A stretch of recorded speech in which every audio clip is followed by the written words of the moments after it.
यमराज की मृत्यु का रहस्य जानकर चौंक जाएंगे आप। कहते हैं कि कालब्रह्म ने या कहें कि सर्वोच्च ईश्वर ने मनुष्य को मिट्टी से, देवताओं को प्रकाश से और देवताओं के विपरीत शक्तियों को आग से बनाया है। यह भी माना जाता है कि कोई भी आत्मा विकास क्रम में आगे बढ़कर ही पितर, देवी या देवता बनती है।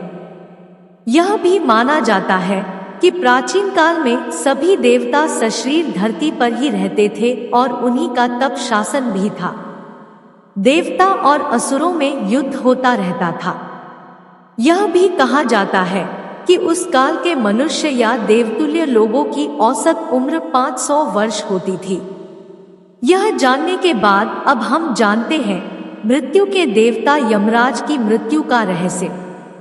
वेद कहते हैं कि जो भी जन्मा है, चाहे वह मिट्टी का रूप मनुष्य हो, प्रकाश रूप का देवता हो या अग्नि रूप में ब्रह्मराक्षस हो, सभी को मरना है। यह अलग बात है कि कोई 100 वर्ष में मरकर दूसरा जन्म ले लेता है और कोई 1000 वर्ष तक जिंदा करने के बाद दूसरा शरीर धारण कर लेता है। इसी तरह पुराणों में 14 इंद्र की तरह अब तक 14 यमराज भी हो चुके हैं। वेद और पुराणों की धारणा में बहुत फर्क है।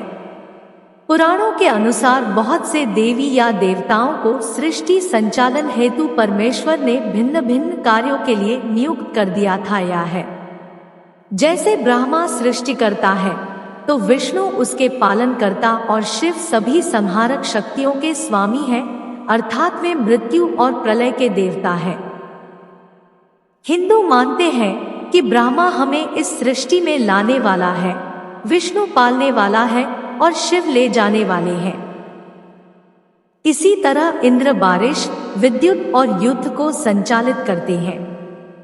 अग्नि सभी आहुतियों को ले जाने वाले हैं। सूर्य देव जगत के शुद्ध प्रकाश के अधिपति और समस्त प्राणियों को जीवन दान देने वाले हैं। पवन देव के अधीन रहती है जगत की समस्त वायु।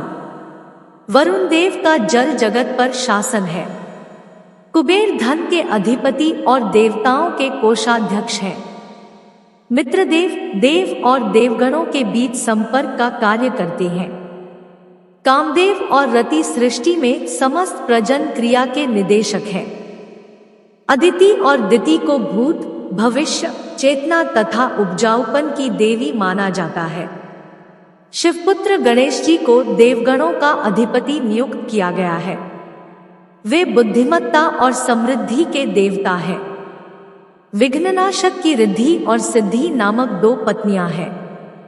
कार्तिकेय वीरता के देव हैं तथा वे देवताओं के सेनापति हैं। नारद देवताओं के ऋषि हैं तथा चिरंजीवी हैं। वे तीनों लोकों में विचरने में समर्थ हैं। वे देवताओं के संदेशवाहक और गुप्तचर हैं। सृष्टि में घटित होने वाली सभी घटनाओं की जानकारी देवऋषि नारद के पास होती है।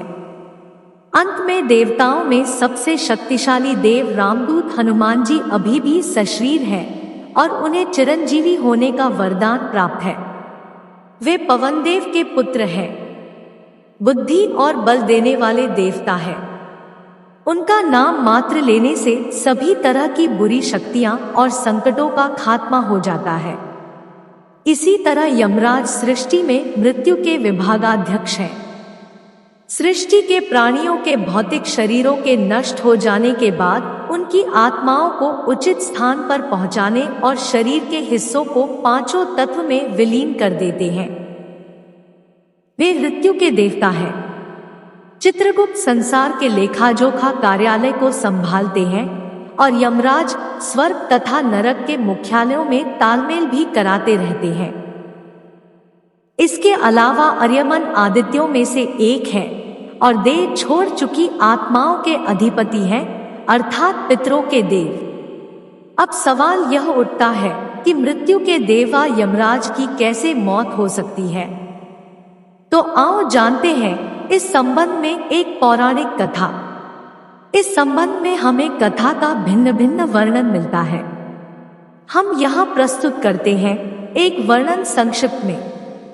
कहा जाता है कि प्राचीन काल में कालंजर में शिवभक्त राजा श्वेत राज्य करते थे।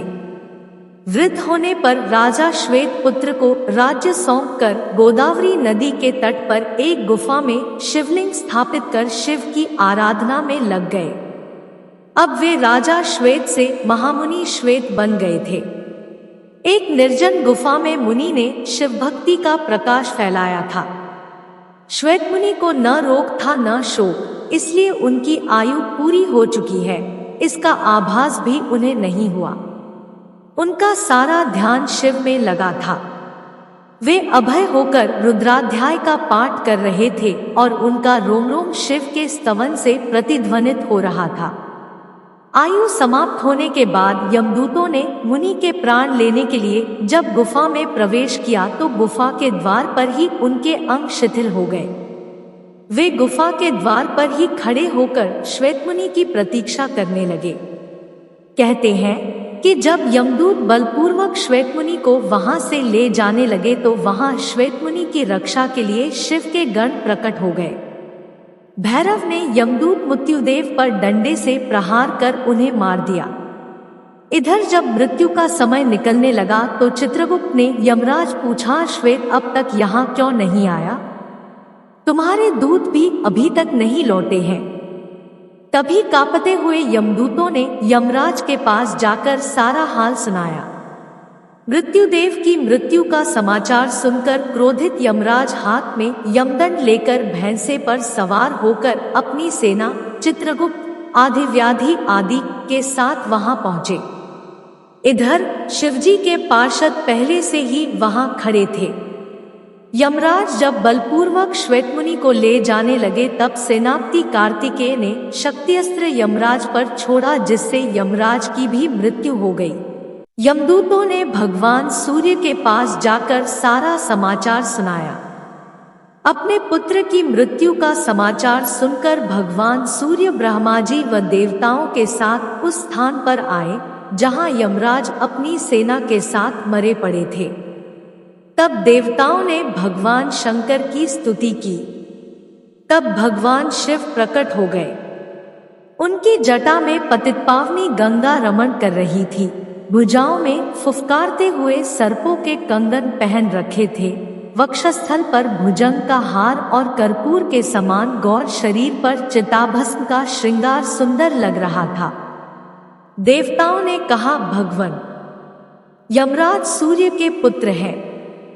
वे लोकपाल हैं और आपने ही इनकी धर्म व्यवस्था के नियंत्रक के रूप में नियुक्ति की है। इनका वध सही नहीं है।